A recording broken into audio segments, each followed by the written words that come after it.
Habib nomination পাবে যদি জাকারিয়া পিন্টু ছেড়ে দেয়। এত হাবিব ভাই এত জনপ্রিয় ব্যক্তি, তাহলে জাকারিয়া পিন্টুর কেন ছেড়ে দিতে হবে?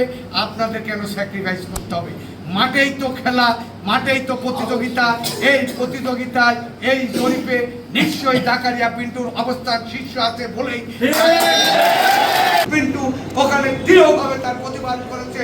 সে বলেছে জরিপের ভিত্তিতে দেওয়া হবে, এবং যদি ভারপ্রাপ্ত চেয়ারম্যান মহোদয় বলে থাকে তার সঙ্গে আমাকে কথা বলে দেন। সে যদি বলে থাকে, সিদ্ধান্ত দিয়ে থাকে, আমার কোনো কথা নেই। এই ধরনের আলোচনায় আপনাদের কথায় আমি আশ্বস্ত হতে পারছি না। কাজে আমার দাবি ভারপ্রাপ্ত চেয়ারম্যান, কিন্তু ওনারা সেই যা করাতে ব্যর্থ হয়েছেন। প্রিয় ভাইয়ের আমাদের প্রিয় নেতা তারেক রহমান উনি বলেছেন মাঠের জরিপের উপর ভিত্তি করে দলে যার কন্ট্রিবিউশন রয়েছে, দল যার কাছে নিরাপদ, সেই সমস্ত ব্যক্তিদেরকে এবার মনোনয়ন দেওয়া হবে। অনেক আগে এগিয়ে আছে, এর মাঝে আমাদের অনেক কাজ রয়েছে, কিন্তু এটা শুনেই আমাদের বসে থাকলে হবে না।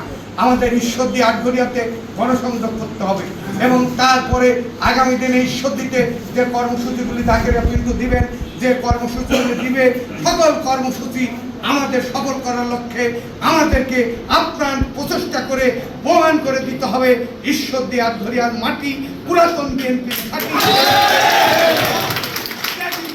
ঘাঁটি, আর ঈশ্বরদী আটঘরিয়ার মাটি জাকারিয়া পিন্টুর ঘাঁটি।